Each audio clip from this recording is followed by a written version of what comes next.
इस कदर पक्का मोहम्मदी बन जा कि कोई दौलत की चाहत तेरे ईमान को लूट ना पाए। इस कदर पक्का मोहम्मदी बन जा कि जब कोई कहे कि मैं तुझको 1 करोड़ दूंगा, अपना ईमान बेच के मुझसे शादी कर ले, तो मेरी बेटी मेरा बेटा कहे मैं सारी जिंदगी कुंवारी रह जाऊंगी या सारी जिंदगी कुंवारा रह जाऊंगा, मगर ईमान का सौदा नहीं करूंगा। पहला दिन एक शख्स ने कलमा पढ़ा था और आज 1500 साल के बाद 200 करोड़ लोगों के नाम के साथ लफ्ज़ मोहम्मद जुड़ा। यहाँ जितने लोग बैठे हुए हैं सबके नाम के साथ लफ्ज़ मोहम्मद जुड़ा हुआ है। मोहम्मद अहमद, मोहम्मद सलीम, मोहम्मद शहरयार, मोहम्मद दिलबर शाही, मोहम्मद अख्तर रजा, मोहम्मद जुबैर, मोहम्मद फहीम, मोहम्मद सदाकत, मोहम्मद रियासत, सबके नाम के साथ लफ्ज़ मोहम्मद जुड़ा हुआ है। क्या मतलब? हम मोहम्मदी हैं, मोहम्मद की फौज है हम लोग, उनके गुलाम हैं। तो पहला दिन एक ने कलमा पढ़ा था और आज 200 करोड़ लोग कलमा पढ़ रहे हैं। इस बात की दलील है कि हर आने वाला वक्त मुस्तफ़ा की अज़मत के लिए उसका खुतबा पढ़ता हुआ आता रहेगा। हर आने वाला लम्हा मुस्तफ़ा की अज़मत का चांद और खत्ते निस्फ़ुन नहार पे जगमगाता रहेगा। मुस्तफ़ा की शान घटेगी नहीं, बल्कि यूं ही व रफ़अना का जिक्र का तमाशा सारी दुनिया देखती रहेगी कि आज 200 करोड़ है, आने वाले वक्त में 400 करोड़ की तादाद मोहम्मदी फौज हो जाएगी। हर आने वाला वक्त मुस्तफ़ा के लिए अच्छा है। वलल आखिरतु खैरुल लक मिनल ऊला। अल्लाह ने कहा कि हर आने वाली घड़ी पिछली घड़ी से बेहतर है। हर आने वाला वक्त पिछले वक्त से बेहतर है अल्लाह के महबूब के लिए। जरा गौर से सुनिएगा, मैं इधर उधर की बातें नहीं करूंगा, मैं सिर्फ कुरान करीम का 2-3 चैप्टर खोलता हूं ताकि आप भी जान जाएं कि जो हालात आज बन रहे हैं या आज कोई नए हालात नहीं है, ये हालात बहुत पुराने हैं। और हुजूर की अज़मत का खुतबा जो सारी दुनिया पढ़ रही है, ये अल्लाह की मशीयत है। अल्लाह ने अपने महबूब को उस बुलंदी पे फाइज किया है कि जहां उनका नाम ही लफ्ज़ मोहम्मद रख दिया है कि मोहम्मद के माने हाईली प्रेज्ड, यानी जिसकी तारीफ की गई। और अपने बेगाने पढ़े लिखे सारे लोग हुजूर की तारीफ कर रहे हैं। मैं पहले कुरान करीम की 3 आयतें पढ़ूंगा, 3 चैप्टर को मैं खोलूंगा, उसको गौर से सुनिएगा। फिर 1-2 हदीस में सुनाऊंगा, उसको सुनिएगा। फिर आखिर में मैं बताऊंगा कि इस हिंदुस्तान का एक बहुत बड़ा हिंदू, पढ़ा लिखा हिंदू, उसने मेरे पैगंबर के बारे में जो कुछ कहा, अपना दिल निकाल के उसने दिया। उसने कहा, the personality of Mohammed, it is most difficult to get into the whole truth of it. Only a glimpse of it I can catch. What a dramatic succession of this picturesque scene. This is Muhammad the Prophet, Muhammad the warrior, Muhammad the statesman, Muhammad the orator, Muhammad the judge, Muhammad the saint, Muhammad the businessman, Muhammad the journal, Muhammad the refuse of orphans, protector of slaves, emancipator of women. All these magnificent roles in these departments of human activities, he is like a hero. Doctor Ramakrishna Rao पढ़ा लिखा आदमी है, वो नाचने कूदने वाला, दूसरों का पोस्टर फाड़ने वाला और गंदी जबान इस्तेमाल करने वाला नहीं है। हाईली क्वालिफाइड आदमी जो मैसूर यूनिवर्सिटी के प्रोफेसर थे। उसकी बात माने कि लुच्चे लफंगे की बात माने, पढ़े लिखे की बात माने कि गली कूचे के लुच्चे की बात माने। कभी भी घबराना नहीं है कि हमारे पैगंबर को किसी ने गाली दी है। अगर एक लुच्चे ने गाली दी है तो 1 लाख अच्छों ने मुस्तफा की तारीफ की। जरा जोर से बोलिए सुभान अल्लाह, हाथ उठा के बोलिए ला इलाहा इल्लल्लाह। जरा गौर से सुनिए मेरी तकरीर और इसको याद रखिए और अपने घर में ले जाकर अपने बाल बच्चों को सुनाइए और अपने दोस्त अहबाब के बीच में जब बैठिए तो यही सारा चर्चा कीजिए। गंदी बातें मत बोलिए और गंदी सोच मत रखिए, गंदा ख्याल मत रखिए, छोटी सोच मत रखिए, नफरतें मत बांटिए, आपस में मोहब्बतों को तकसीम कीजिए। आज मुस्लिम समाज नफरतों में डूबा हुआ है, कोई किसी के घर नहीं जाता, सारे लोग टूटे हुए हैं। हमारे पास बज़ाहिर माल भी नहीं है दूसरे लोगों की तरह। माल अगर रहे तो बंदा खरबों में खेले, 50 मॉल रहे, 50 शहरों में घर रहे, 10-20 करोड़ की कारें रहे, तब चलो भाई दुनिया इसके पास है। ये आल्टो तो आज चमार भी चलता है, फॉर्च्यूनर पे आज तो डोम भी चलता है, और सब बुलेट पे आजकल तो गाय चराने वाले का बच्चा भी चलता है। तो फॉर्च्यूनर खरीदना, गाड़ी बनाना, मॉल एक बना लेना, ये कमाल नहीं है। कमाल क्या है? ईमान बचाना, मुस्तफा का गुलाम बना रहना, ये कमाल की बात है।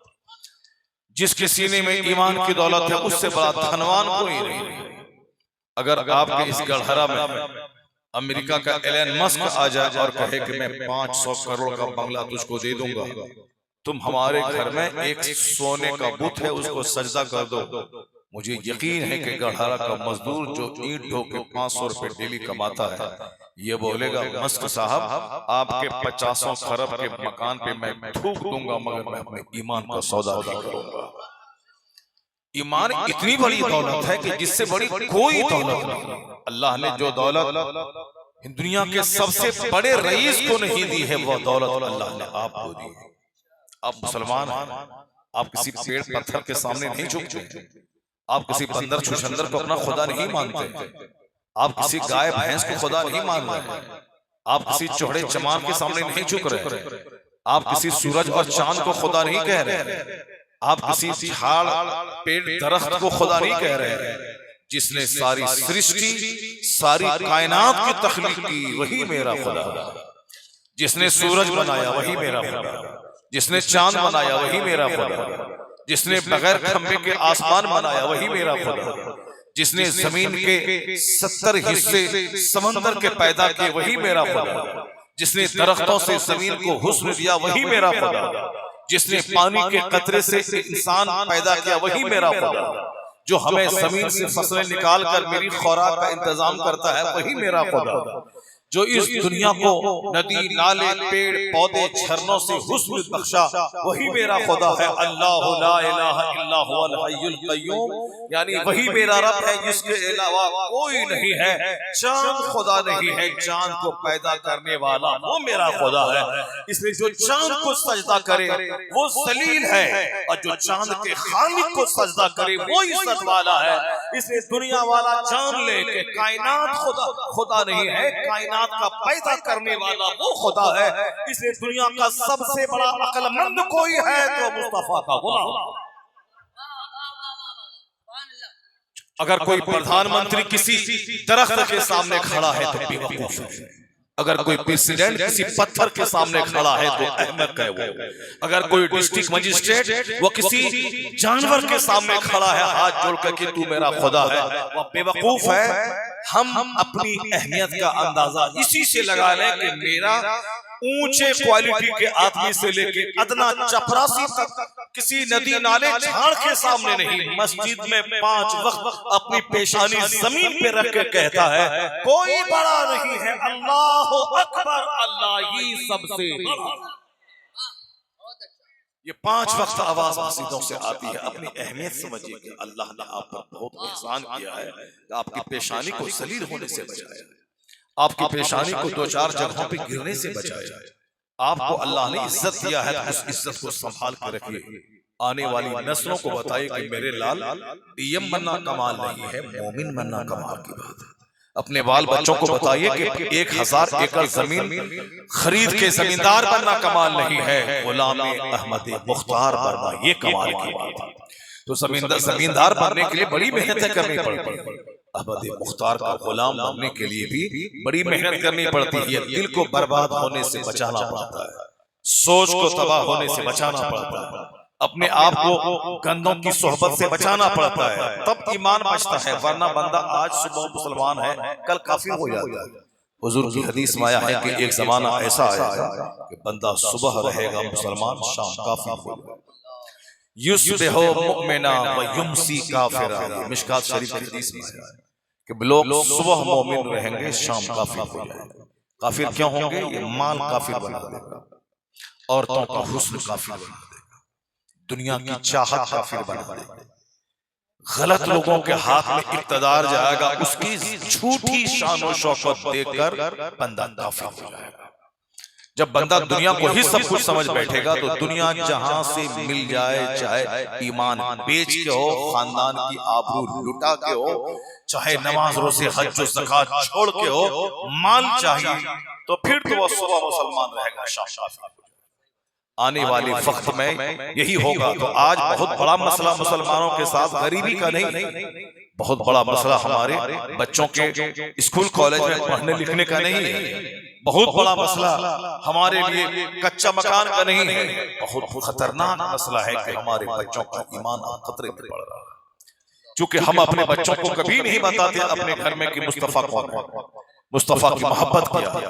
कुरान का कहता है कुल इनकान आबाउकुम व अबनाउकुम व इख्वानुकुम व अज़वाजुकुम व अशीरतुकुम व अम्वालुन इख्तरफ्तमुहा व तिजारतुन तख्शौना कसादहा व मसाकिनु तरदौनहा अहब्ब इलैकुम मिनल्लाहि व रसूलिही व जिहादिन फी सबीली फतरब्बसू हत्ता याती अल्लाहु बिअम्री वल्लाहु ला यहदिल कौमल फासिकीन। इस आयत करीमा को हर मुसलमान अपने घर की दीवार में लिख के रखे। अल्लाह क्या फरमाता है? ए हबीब, आप कह दीजिए लोगों से कि अगर तुम्हारे आबाओ अजदाद, तुम्हारे माँ बाप, अगर तुम्हारी औलाद, अगर तुम्हारे भाई, अगर तुम्हारे रिश्तेदार, अगर तुम्हारी कमाई के माल, अगर तुम्हारा बिजनेस जिसके खसारे का तुझको डर रहता है, वो माल जो तुमने जमा किया, वो घर जो तुम्हारा पसंदीदा है, वह मसाकिन तरदौना, यानी वो घर जो तुम्हारे पसंद का है, वो तिजारत का माल जो तुमने जमा, वो माल जो तुमने जमा किया, वो बिजनेस जिसके खसारे में जाने का चांस और अंदेशा तुझको रहता है। अल्लाह कहता है अगर ये सारी चीजें अल्लाह से ज्यादा प्यारी, मुस्तफा से ज्यादा प्यारी हो और अल्लाह की राह में जिहाद करने से ज्यादा प्यारी हो, तो अल्लाह के अजाब का इंतजार करो। क्या मतलब? माँ बाप से ज्यादा अल्लाह रसूल से मोहब्बत, औलाद से ज्यादा अल्लाह के रसूल से मोहब्बत, अपने तमाम भाइयों से ज्यादा अल्लाह और अल्लाह के रसूल से मोहब्बत, अपनी बीवियों से ज्यादा अल्लाह और अल्लाह के रसूल से मोहब्बत, अपने रिश्तेदारों से ज्यादा अल्लाह और अल्लाह के रसूल से मोहब्बत, माल से ज्यादा, बिजनेस फर्म हाउस से ज्यादा, और अपने खूबसूरत खरबों करोड़ों अरबों के घर से ज्यादा मोहब्बत अल्लाह से, अल्लाह के रसूल से और अल्लाह की राह में जिहाद करने से अगर है, तब तो वो बंदा गनीमत है कि अल्लाह उसको इज्जत देगा, राहत देगा, खुशहाली देगा, मरने के बाद जन्नत देगा, दुनिया में उसे अदम इत्मीनान से बचाएगा, उसे तरह तरह के अजाब से बचाएगा। लेकिन अगर माँ बाप मुस्तफा से ज्यादा प्यारे हो, औलाद अगर मुस्तफा से ज्यादा प्यारी हो गई, अगर बिजनेस का माल मुस्तफा से ज्यादा प्यारे हो गए, तो अल्लाह कहता है इंतजार करो अजाब। आज जो करोड़ों के घर में रहने के बावजूद मुझे चैन नहीं है, आज जो 1 दर्जन कारें खरीदने के बाद चैन नहीं है, आज जो 50 गाय और भैंस खरीदने के बाद भी चैन नहीं है। 50 साल पहले एक गांव में 2 घर पुख्ता का होता था और आज 98 घर पुख्ता के हैं, सिर्फ 2 घर कच्चे का रह गया। आज से 50 साल पहले एक राजदूत किसी के दरवाजे पे दिखाई पड़ता था, लेकिन आज हर दरवाजे पे साहब स्प्लेंडर प्लस, ग्लैमर और एनफील्ड की गाड़ी मौजूद है। आज से 50 साल पहले एम्बेसडर कार 2-4 गांव में मिला करके किसी की यहाँ नजर आती थी, और आज हर गांव में 2-4-10 अच्छी कारें, स्कॉर्पियो और साथ इनोवा क्रिस्टा, ये सारी कारें नजर आ रही है। मगर जो चीज आज से 50 साल पहले थी वो आज नहीं है। 50 साल पहले हर आदमी एक दूसरे से प्यार करता था, हर आदमी एक दूसरे का शुभ चिंतन था, हर आदमी एक दूसरे की इज्जत की हिफाजत करता था। एक दूसरे को जलील होने से बचाता था। किसी के दरवाजे पे मेहमान आ गया तो उस मोहल्ला वाला उसको अपना मेहमान समझता था। घर वाले के पास कुछ नहीं है तो पड़ोस वाला सब कुछ उसके हाथ दे जाता था, ताकि मेहमान के सामने मेरा पड़ोसी रुस्वा न होने पाए।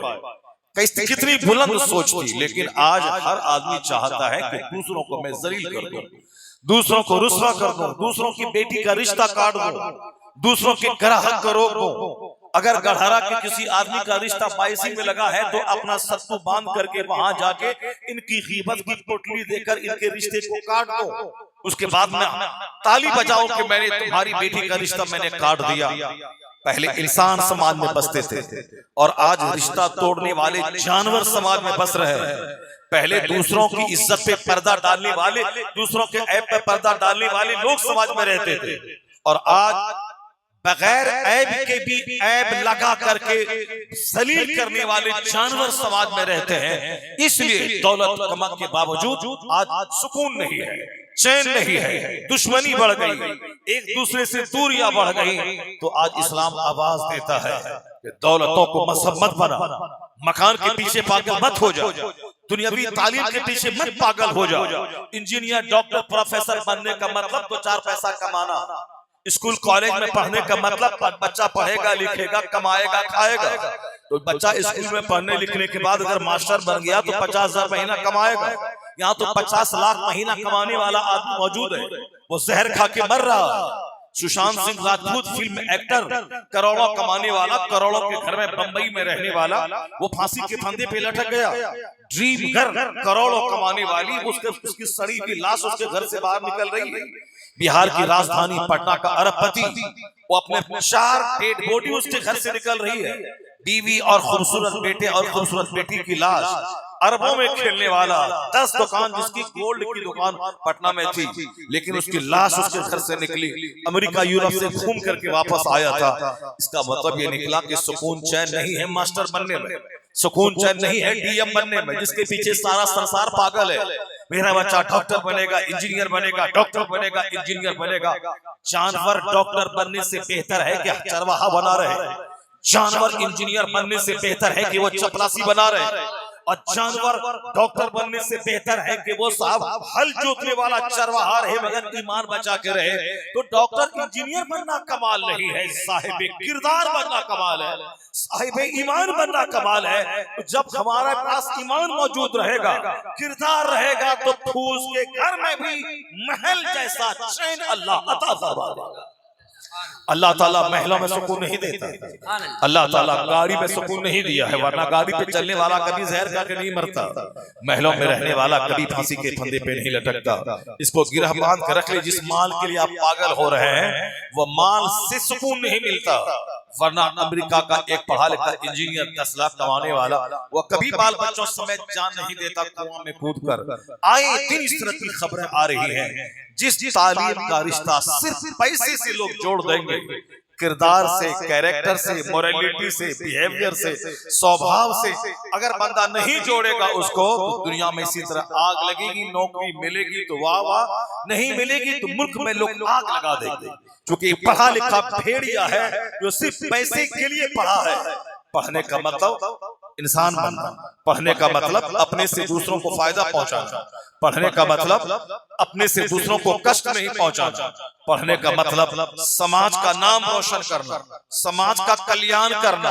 पढ़ने का मतलब ये नहीं कि खूब आराम से मुर्गा खाना और ज़र्ख भर का लिबास पहनना और शानदार महल में रहना और दूसरों को जानवर समझना, ये पढ़ने का मतलब नहीं है। पढ़ने का मतलब है दूसरों को इंसान समझना, पढ़ने का मतलब है दूसरों को सम्मान देना, पढ़ने का मतलब है दूसरों की जहालत दूर करने की फिक्र करना, पढ़ने का मतलब है कि समाज की गंदगी और पॉल्यूशन को दूर करना।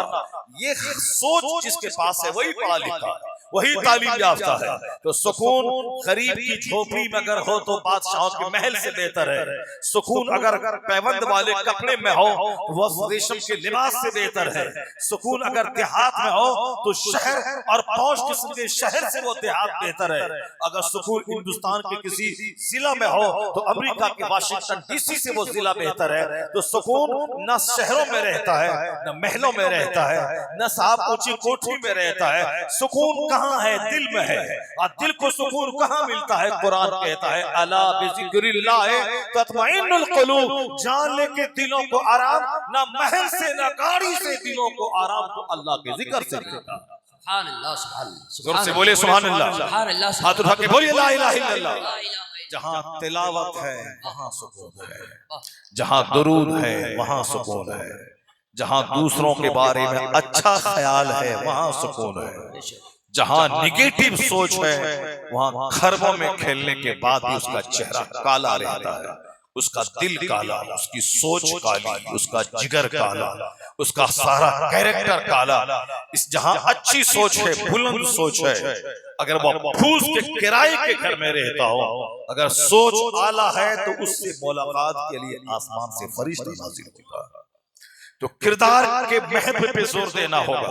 वह इल्म जो आदमी को जन्नत से करीब कर दे, वह इल्म जो आदमी को अल्लाह से करीब कर दे, वह इल्म जो आदमी को मुस्तफा से करीब कर दे, उस इल्म की वकालत करनी होगी।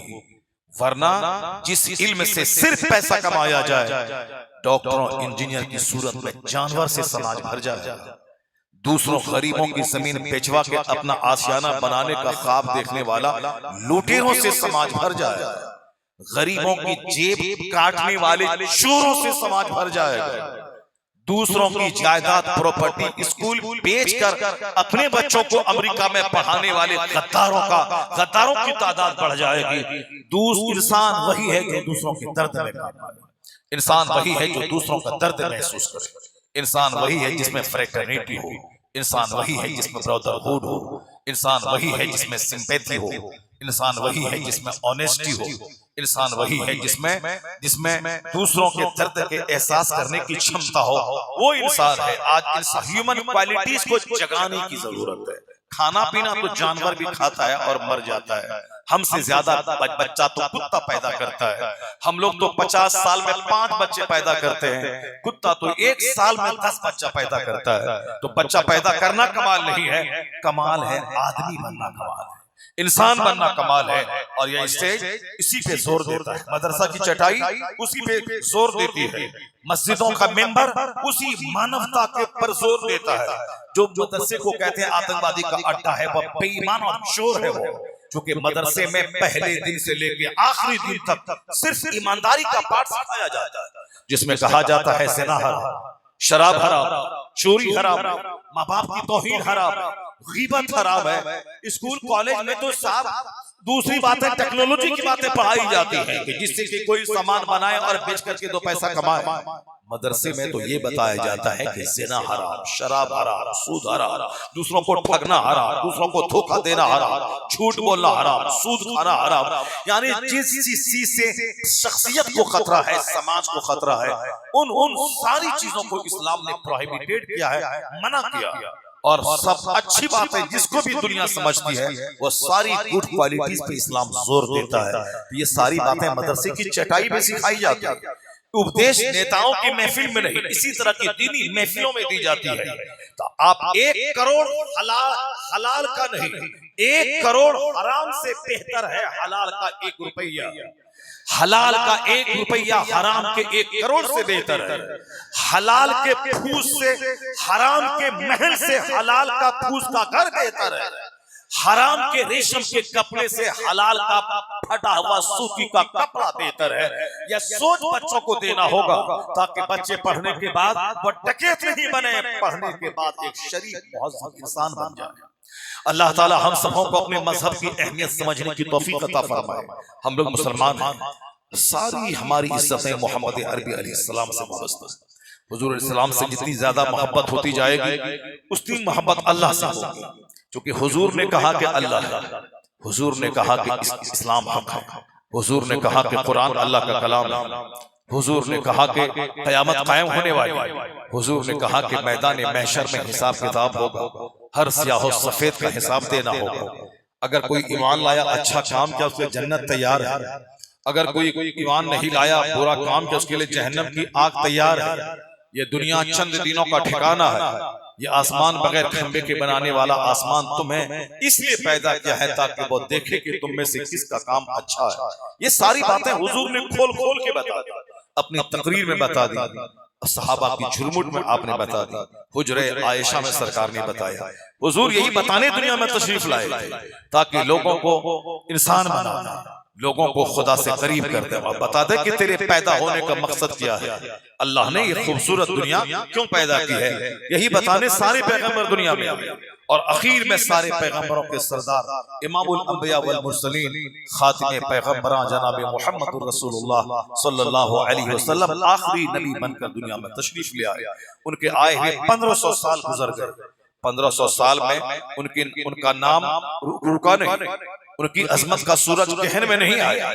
जैसे जैसे वक्त गुजर रहा है वैसे वैसे मुस्तफा का नाम लेने वाला दुनिया में बढ़ता चला जा रहा है। उनकी अजमत के गीत गाने वालों की तादाद बढ़ती चली जा रही है। जरा गौर से सुनिए, मैं कुरान करीम का एक चैप्टर खोलता हूँ। कुरान करीम में एक सूरत है सूरह कौसर, इन्ना अअतैना कल कौसर फसल्ली लिरब्बिका वनहर इन्न शानिअका हुवल अबतर। ये सूरत आप जुमा में भी सुनते होंगे, मगरिब की नमाज में अक्सर सुनते होंगे। और जिस इमाम साहब को लंबी लंबी सूरतें याद नहीं है, सूरह कौसर, कुल हुवल्लाहु अहद, वल अस्र, वो इशा में भी यही सारी सूरतें पढ़ते हैं। अल्लाह का कलाम है, जिस अल्लाह ने अपने महबूब को दुनिया में भेजा उस पर वही नाजिल फरमाई, कुरान करीम उस पर नाजिल फरमाया। तो वो कुरान अल्लाह का कलाम, अल्लाह का कलाम तमाम खूबियों का जामे है। समंदर को कूजे में समो दिया गया। सूरत छोटी सी है मगर मफहूम ऐसा है जैसे कि एक बहुत बड़ा समंदर, समंदर इल्म और फन हो। जरा गौर से सुनिएगा, इन्ना आतैना कल कौसर। आप आज के बाद से जब भी आप नमाज पढ़ेंगे इमाम साहब के पीछे और इमाम साहब जब ये सूरत की तिलावत करें तो आपके दिमाग में मेरी तकरीर का ये हिस्सा आ जाना चाहिए कि इस सूरत में कहा किया गया है, और आप यही कहने पर मजबूर हो जाएंगे कि कलाम है खुदा का मगर नात है मुस्तफा की। मगर ये मुस्तफा की तारीफ आप कहने पर मजबूर हो जाएंगे। उसका बैकग्राउंड, उसका पस मंजर मुलाजा कीजिए कि ये सूरत नाजिल हुई कब, ये सूरत कब नाजिल हुई है। नाजिल उस वक्त हुई है जब आका अलैहिस्सलाम का बेटा इंतकाल कर गया। दुनिया में हर पैदा होने वाले को दुनिया छोड़ के जाए, चाहे नबी का बेटा हो, कुतुब का बेटा हो, अब्दाल का बेटा हो, चाहे वली का बेटा हो, चाहे मौलाना का बेटा हो, सबको दुनिया से जाना। लेकिन फर्क यही है कि आम आदमी का बेटा अगर मर जाता है तो वह रोने लगता है, पीटने लगता है, अल्लाह के फैसले के खिलाफ दिमाग में ख्याल लाने लगता है कि अल्लाह को ऐसा नहीं करना चाहिए, जवान बेटे को मौत नहीं देनी चाहिए, वो घर का इकलौता सहारा था, उसको मौत नहीं देना चाहिए। तरह तरह की बातें लोग करते हैं, माअज़ल्लाह, हजार बार माअज़ल्लाह। मगर नेक लोगों में और आम में ही फर्क होता है कि नेक लोगों के जब बच्चे मर जाते हैं वो नहीं कहते हैं कि नहीं मरना चाहिए, वो यही कहते हैं कि मैं अपने रब करीम के फैसले पर मुतमईन हूँ, मेरा रब जो चाहा वो हुआ, मैं क्या कर सकता हूँ, रब ने जो चाहा वही हुआ, बंदों का चाहा हुआ क्या होता है, वही होता है जो मंजूर खुदा होता है। पढ़े लिखे लोग यही कहते हैं। पैगंबर आज़म अलैहिस्सलाम का एक बेटा इंतकाल किया तो आपने क्या फरमाया, कहा इब्राहिम मैं तेरी जुदाई से मखमूम हूँ, मेरी आंख आंसू बहा रही, तब की आईनी, मेरी आंख आंसू बहा रही है, लेकिन मैं अपनी जबान से ऐसा कुछ नहीं कहूंगा जिससे मेरा खुदा नाराज हो जाए। क्या मतलब, आंख से आंसू का बहना रहमत है, और मखमूम होना, रंजीदा होना, गमगीन होना, माँ बाप के मरने के बाद, बाल बच्चों के मरने के बाद गमगीन होना, ये फितरी नेचुरल बात है। लेकिन जबान से कोई ऐसा जुमला कहना जिससे कि अल्लाह के फैसले को चैलेंज किया जा रहा हो या अल्लाह की तरफ जुल्म को मंसूब किया जा रहा हो, ये गलत है। यानी ये कहना कि ऐसा नहीं होना चाहिए, इस वक्त मौत नहीं आनी चाहिए, ये गलत है। और यही फर्क है, पैगंबर आज़म अलैहिस्सलाम का अपना बेटा इंतकाल कर गया, अपना बेटा, सारे पैगंबरों के सरदार का बेटा, तो आपने क्या फरमाया कि इब्राहिम, बेटे का नाम इब्राहिम था, मैं तेरी जुदाई से मखमूम हूँ, मेरी आंख आंसू बहा रही है, मगर मैं वो जबान से ऐसा कुछ नहीं बोलूंगा जिससे मेरा खुदा नाराज हो जाए। क्या मतलब, मेरा दिल अल्लाह के फैसले पर मुतमईन है। क़यामत तक के सारे मुसलमानों को यही मुस्तफा की सुन्नत पे अमल करना चाहिए कि देने वाला अल्लाह है, लेने वाला अल्लाह है, अल्लाह ने ही औलाद दिया, अगर वो ले लिया, चाहे वो बचपन में मौत दे, जवानी में मौत दे, बुढ़ापे में मौत दे, जब दे तो बंदा खामोश रहे, खामोशी की तस्वीर बनाए और उस मुसीबत पे सब्र करे तो अल्लाह ताला उसका बेहतरीन बदल अता फरमा देगा। इसलिए कहा गया है कि जब भी मुसीबत आए तो कहो इन्ना लिल्लाहि व इन्ना इलैहि राजिऊन।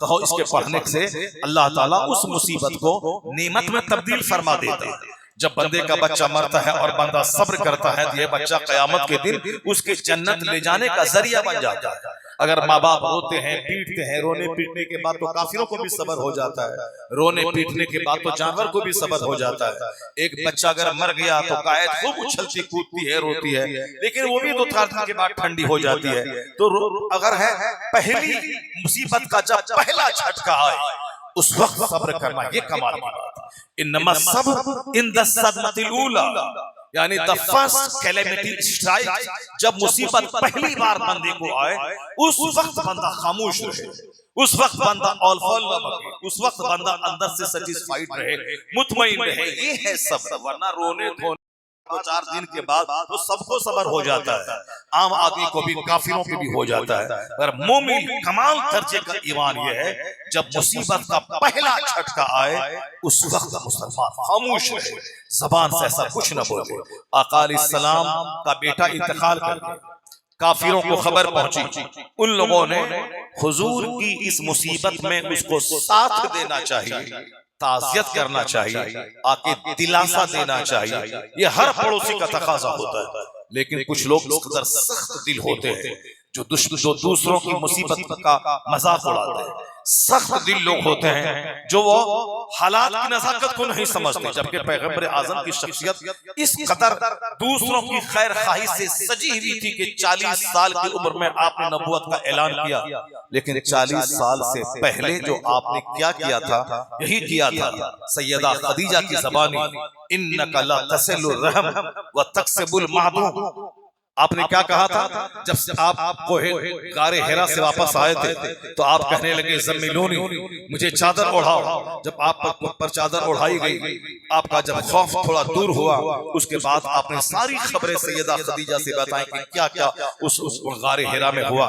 उसके बाद आप कहने लगे लक़द खशीतु अला नफ्सी, मुझको अपने आप पर डर लग रहा है कि मैंने ऐसे ऐसे मनाजिर को मैंने देखा है। तो सैयदा खदीजा आपकी जानसार बीवी क्या कहने लगी, वल्लाहि ला युज़िकल्लाहु अबदा, यानी हुजूर की पूरी शख्सियत को चंद जुमले में सैयदा खदीजा ने बयान किया। अल्लाह की कसम, आपका खुदा आपको ज़ाया नहीं करेगा। क्यों? इसलिए कि आप रिश्तेदारों से हुस्न सलूक करते हैं, आप कमा कमा कर माजूरों, कमजोरों, मुफलिसों की मदद करते हैं, आप मेहमान नवाजी करते हैं। दुनिया के लोगों को कमा कमा कर दौलत जमा करने का ख्याल है, पर मुस्तफा जाने रहमत 40 साल की उम्र में नबूवत का ऐलान किया। उससे पहले जो आपकी जिंदगी थी खिदमत खल्क से इबारत थी, यानी बिजनेस करना, माल कमाना, गरीबों, माजूरों, मुफलिसों की खिदमत करना, मेहमान नवाजी करना, जो मुसीबत में जो पड़े हैं उसको मुसीबत से रिहाई दिलवाना, जो काम के लायक नहीं है उसको कुछ पैसे दे के काम के लायक बना देना, यानी ये समाज, पड़ोसी और मानवता की सेवा करना, ये पूरी तस्वीर सैयदा आयशा ने चंद जुमले में खींच के रख दिया। तो जिसने दूसरे पड़ोस का काम आया हो, जो पड़ोस का सौदा सलफ बाजार से लाके दे दिया हो, उसको तो सारा समाज ही सम्मान देता है। लेकिन जब बंदा काफी हो जाता है, उसका सीना सख्त हो जाता है, तो वह दूसरों की मुसीबत का मजाक उड़ाता है। पैगंबर आज़म दुनिया का इकलौता इंसान है जिसका हुस्न लाजवाब, जिसका वजूद नवाल लाजवाब, जिसकी खिदमत खल्क लाजवाब, जिसका अखलाक लाजवाब। तो मगर काफिरों ने क्या कहा, ये कहा कि अब मुस्तफा के आखिरी बेटे का इंतकाल हो गया, अब इनके दीन को आगे पहुंचाने वाला कोई नहीं रहेगा। आने वाला वक्त ये आएगा कि इनका नाम लेने वाला कोई दुनिया में नहीं रहेगा, क्योंकि बाप के मजहब को, बाप के मिशन को बेटा लेके आगे बढ़ता है। अब वो बेटा इनका इंतकाल कर गया, अब इनका नाम लेने वाला कोई दुनिया में नहीं रह जाएगा। जैसे आज मैं कहता हूँ आई लव मोहम्मद, दूसरा कहता है मुझको ये पसंद नहीं है। तो मुझको तुझको क्या पसंद है? तुझको जो पसंद है तुम उसके नाम उसका नाम लो, तुम जिसका नाम लेना है तुम लो। तुम ये बोलो I love my mother, I love my father, I love my country, तुमको कोई एतराज नहीं। लेकिन अगर कोई ये कहता है कि आई लव मोहम्मद, मैं अपने पैगंबर से मोहब्बत करता हूँ, फिर तुमको एतराज नहीं होना चाहिए, तुमको शिकायत नहीं होनी चाहिए। और एक खसीस और रजील पैगंबर आज़म की शान में इंतहाई गुस्ताखाना जुमले इस्तेमाल किया, हुजूर की शान में उन्होंने गाली बकी, नजा और खौल जुमला इस्तेमाल किया। पहले से चला आ रहा है। एक तरफ तो हुजूर पर जान देने वालों की तादाद भी बहुत बड़ी है, सिद्दीक अकबर, उमर फारूक, उस्मान गनी, मौला अली, अब्दुल्ला इब्न जुबैर, अब्दुल्ला इब्न मसूद, हजरत अबू हुरैरा, ये वो पूरी सहाबा की टीम है जो जान हथेली पे लेकर मुस्तफा के एक इशारे का इंतजार पूरी टीम कर रही है। मैदान बद्र में, मैदान उहद में, ग़ज़वा खैबर और खंदक में उन सहाबा किराम ने मुट्ठी भर लोगों ने दुनिया को बता दिया कि जंग किसे कहते हैं और जंग कैसे लड़ी जाती है। इन लोगों ने मैदान बद्र का नक्शा पलट दिया, 313 1000 पे गालिब आ गए। पूरी दुनिया में, पूरी दुनिया का नक्शा इसने बदल दिया। ईरान में मजूसी हुकूमत थी 1000 साल से, उस ईरान को फतह किया यही फूस के घर में रहने वाले, मिट्टी के घर में रहने वाले, खजूर खाने वाले मुस्तफा के गुलाम ने। स्पेन जो तरक्की याफ्ता मुल्क, उस स्पेन को फतह किया मुस्तफा के गुलाम ने। हिंदुस्तान की सरजमीन पे राजा ताहिर की फौज से टक्कर लेने के लिए उसी मुल्क के अरब से नौजवानों की टीम यहाँ आई। मोहम्मद इब्न कासिम के साथ चंद नौजवान आए, उसने हिंदुस्तान का नक्शा पलट के रख दिया। 1000 साल तक हिंदुस्तान की सरजमीन पे इस्लाम की अजमत का परचम लहरा दिया। यही मुट्ठी भर लोग थे जो खाते एक खजूर थे, जो मोटा छोटा पहनते थे, जिनका घर उनके कांधे पे रहता था। रास्ते में जहाँ गए रात हो गई, खंबा गाड़ा, तंबू लगाया, रात ठोक रहे, सुबह हुई फिर फूटा उखाड़ा, अपने घर को कांधे पे लिया और अगली मंजिल की तरफ चले गए। जो मकान के पीछे अपनी सारी एनर्जी झोंक देता है, उसको मस्जिद मदरसा और दिन की खिदमत के लिए उसके पास वक्त नहीं मिलता, वो ज्यादा आखिरत और जन्नत के बारे में नहीं सोच पाता, सारी ताकत उसकी अपने मकान बनाने में सर्फ हो जाती है। इसलिए उस बंदे को कहा जाए कि मस्जिद की तामीर हो रही है, 500 बोरी सीमेंट आप देते हैं, वो नहीं देगा, बोलेगा मेरे पास बहुत काम है। क्योंकि उन्होंने मकान बनाना जिंदगी का सबसे बड़ा एम बना लिया है। अरब के लोग जिसने ईरान जीत लिया, अरब के लोग जिसने स्पेन जीता, अरब के लोग जिसने हिंदुस्तान पे कदम रखा, आधी दुनिया पे 100 साल के अंदर उन्होंने फतह हासिल कर ली। यह लोग अपना घर बनाने का प्लान नहीं बनाते थे, उनका घर उनके कांधे पे होता था। खाना बदोश जिसे कहते हैं आप, खाना बदोश, खाना मने घर, दोष मने कांधा, खाना बदोश यानी उनका घर उनके कांधे पे रहता था। यहाँ बांस है, बल्ली है और साहब तंबू है। गए रास्ते में रात हुई, बांस गाड़ा, ऊपर में चादर फैला दी, सो गए। उसके बाद सुबह हुई, घर उखाड़ा, कांधे पे लिया, चल दिया। उनका प्लान जब मकान बनाने का नहीं है तो उसकी सारी एनर्जी दीन की खिदमत के लिए बची रहती है, उनकी सारी एनर्जी इबादत के लिए बची रहती है, उनका सारा माल खिदमत दीन के लिए, खिदमत खल्क के लिए बचा रहता है। गरीबों, मिस्किनों, मासूरों, बेवाओं, परेशान हालों और की खिदमत के लिए उसका माल बचा रहता है। लेकिन जो अपनी सारी कमाई एक मकान में लगा दिया, उसके बाद कल कोई आया कि हमारी गरीब बेटी की शादी है, 500 रुपए चाहिए, वो बोलेगा क्या करें, मैं तो सारा पैसा मकान में लगा दिया हूँ। इसलिए मकान बनाने वाला वह कभी बहुत बड़ा काम नहीं कर पाएगा।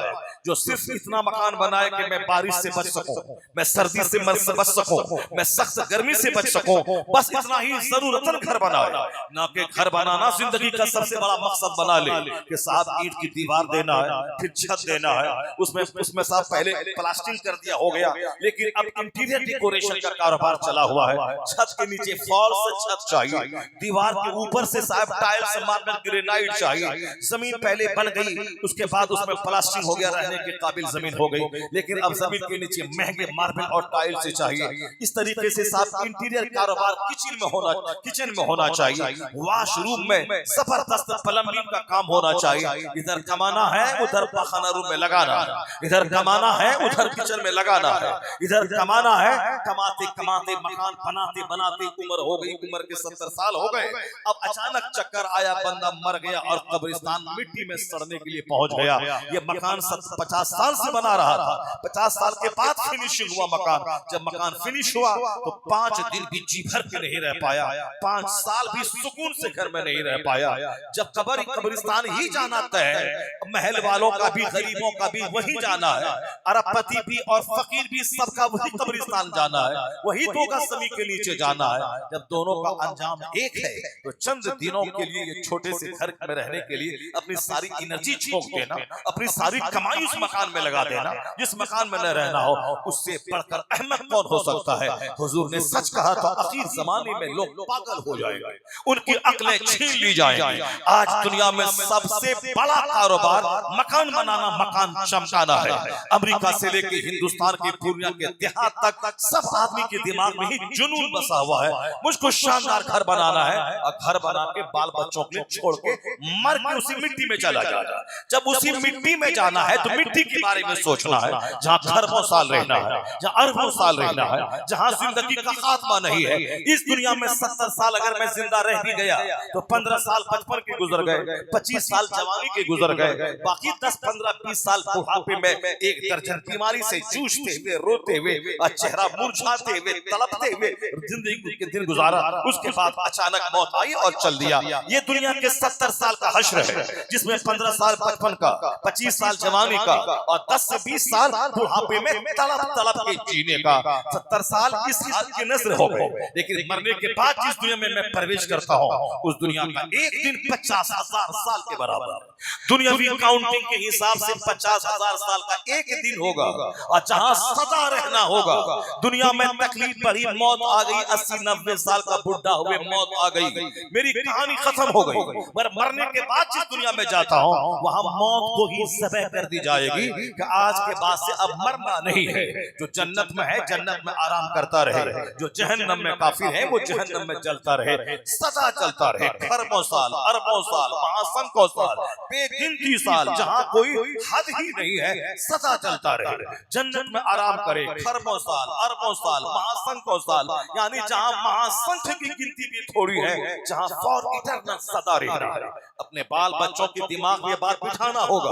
दुनिया में चाहे जितनी भी तरक्की कर ले, ये तरक्की प्रोविजनल है, ये आर्जी है, ये वक्ती तरक्की है, इसमें सदा नहीं रहना है, आज छोड़ के चला जाना है। चाहे 50 एकड़ जमीन खरीदें या 5000 बीघा जमीन खरीदें, अंजाम आखिर सब कुछ छोड़ के कब्र में जाना है। इसलिए हदीस में है, जो रोजाना 20 बार मौत का चर्चा करता है, वो अपने घर में क्यों ना मर जाए, अल्लाह उसे शहादत का मर्तबा अता फरमाता है। जो 20 बार मौत को याद करेगा, वो ज्यादा ख्वाहिशात के जंगल में नहीं घूमेगा, वो ज्यादा दुनिया के झूठे घर की तामीर में अपनी सारी एनर्जी नहीं लगाएगा।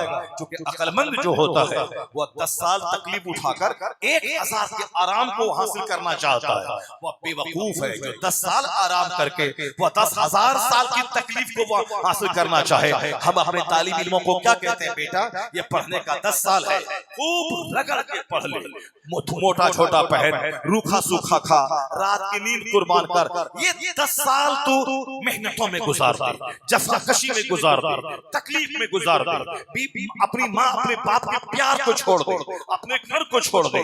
ये 10 साल तकलीफ से गुजार, ताकि फिर तेरी जिंदगी के अगर अल्लाह ने 80 साल लिखे हैं तो तेरी जिंदगी के 70 साल ऐश में गुजरेंगे, आराम से गुजरेंगे। अगर तुमने 10 साल मेहनत की, अच्छा पढ़ लिख लिया, अच्छे जॉब में चला गया, तो फिर 70-80 साल तक आराम से जिंदगी गुजार, अच्छा खा।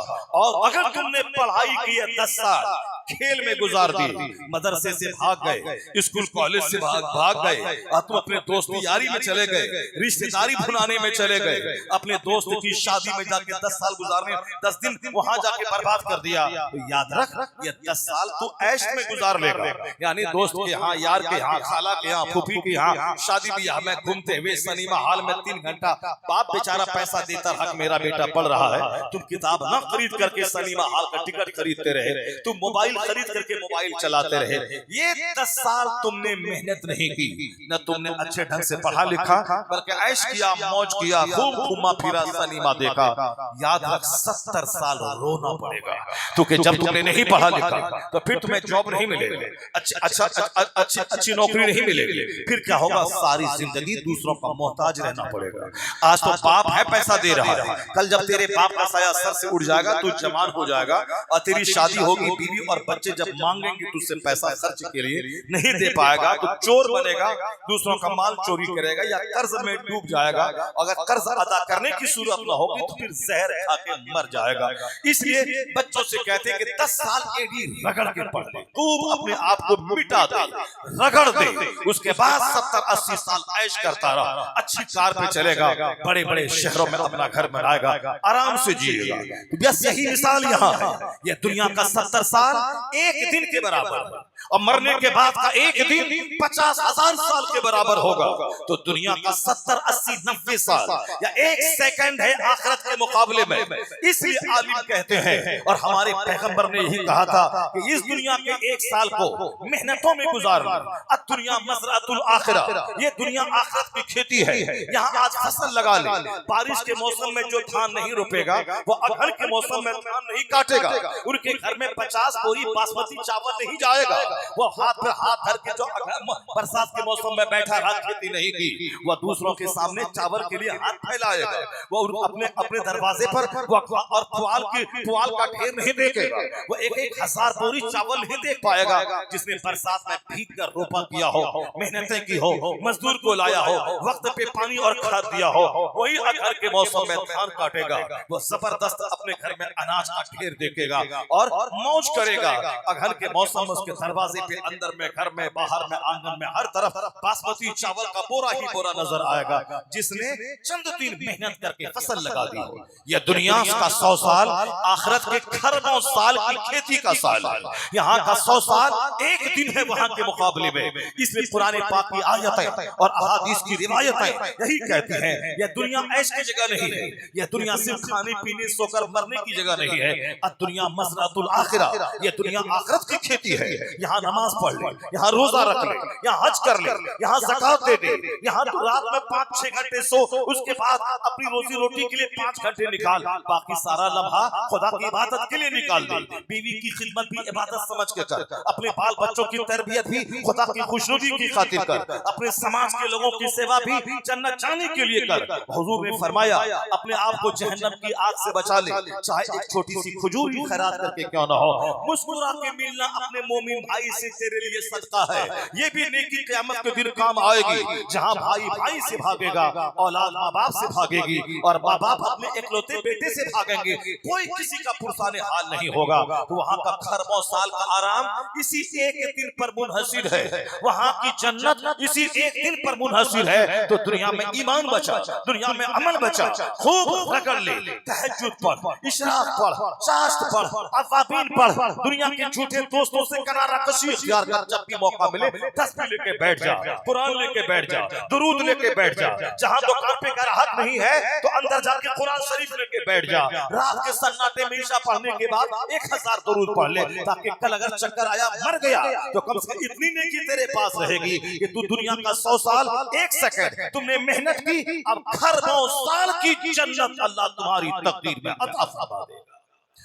यही मफहूम है। दुनिया ऐश की जगह नहीं है, यह दुनिया खाने के मुकाबले की जगह नहीं है, यह दुनिया कपड़े के मुकाबले की जगह नहीं है, यह दुनिया है आखिरत की तैयारी की जगह, यह दुनिया है जन्नत कमाने की जगह, यह दुनिया है अल्लाह रसूल को राजी करके वहाँ की लाजवाल जिंदगी की राहत की जगह। जिन बच्चों ने पढ़ने लिखने के जमाने में मेहनत नहीं की, वो बच्चे रो रहे हैं, अपने बच्चों को टॉफी नहीं दे सकते, उस वक्त वह रोते हैं। और जब वह समाज में सबके पास गाड़ी है, ये गाड़ी नहीं खरीद पाते, पैसे नहीं है, उस वक्त ये बंदा रोता है।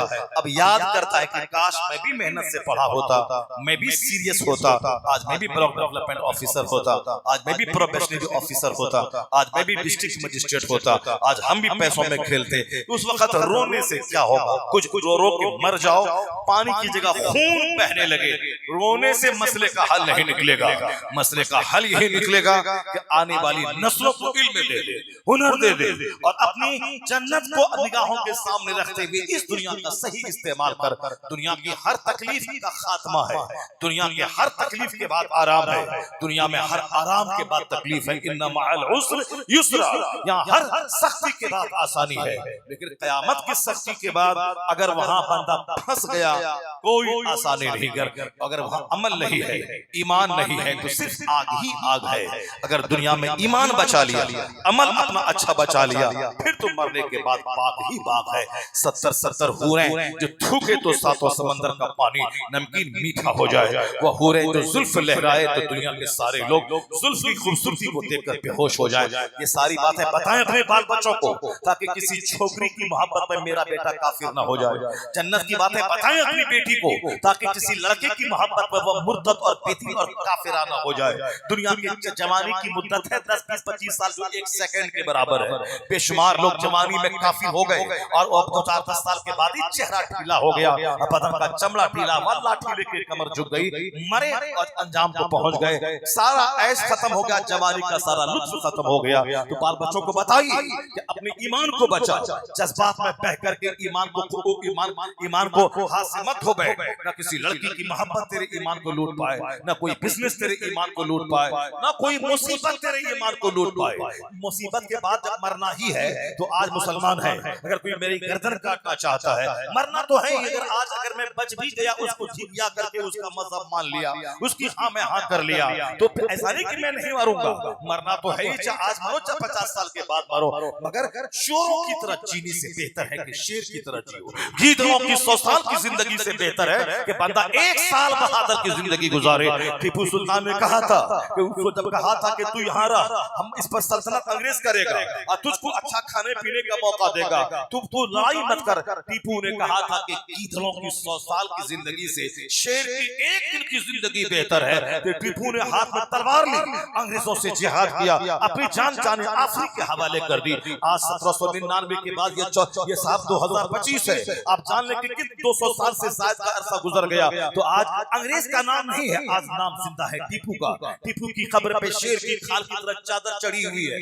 अपने बेगाने हिंदू मुस्लिम सारे लोग उसकी कब्र पे जाते हैं, उस बहादुर को सैल्यूट करते हैं। कौन बहादुर? जो एक दिन जिया शेर की तरह, अंग्रेजों के सामने दब के नहीं रहा, हिया या नहीं, जिंदगी की भीख नहीं मांगी, और ये नहीं कहा कि तुम हुकूमत करो, हमको सिर्फ 5 लाख महीना दे दो ताकि बाल बच्चों समेत मैं खाऊं पीऊं। कहा नहीं, गीदड़ों की 100 साल की जिंदगी से बेहतर है शेर की 1 दिन की जिंदगी। तो अपने बाल बच्चों को बता दे कि तू इस कदर पक्का मोहम्मदी बन जा कि कोई हुस्न तेरा ईमान न लूट पाए, इस कदर पक्का मोहम्मदी बन जा कि कोई दौलत की चाहत तेरे ईमान को लूट न पाए, इस कदर पक्का मोहम्मदी बन जा कि जब कोई कहे कि मैं तुझको 1 करोड़ दूंगा, अपना ईमान बेच के मुझसे शादी कर ले, तो मेरी बेटी मेरा बेटा कहे मैं सारी जिंदगी कुंवारी रह जाऊंगी या सारी जिंदगी कुंवारा रह जाऊंगा, मगर ईमान का सौदा नहीं करूंगा।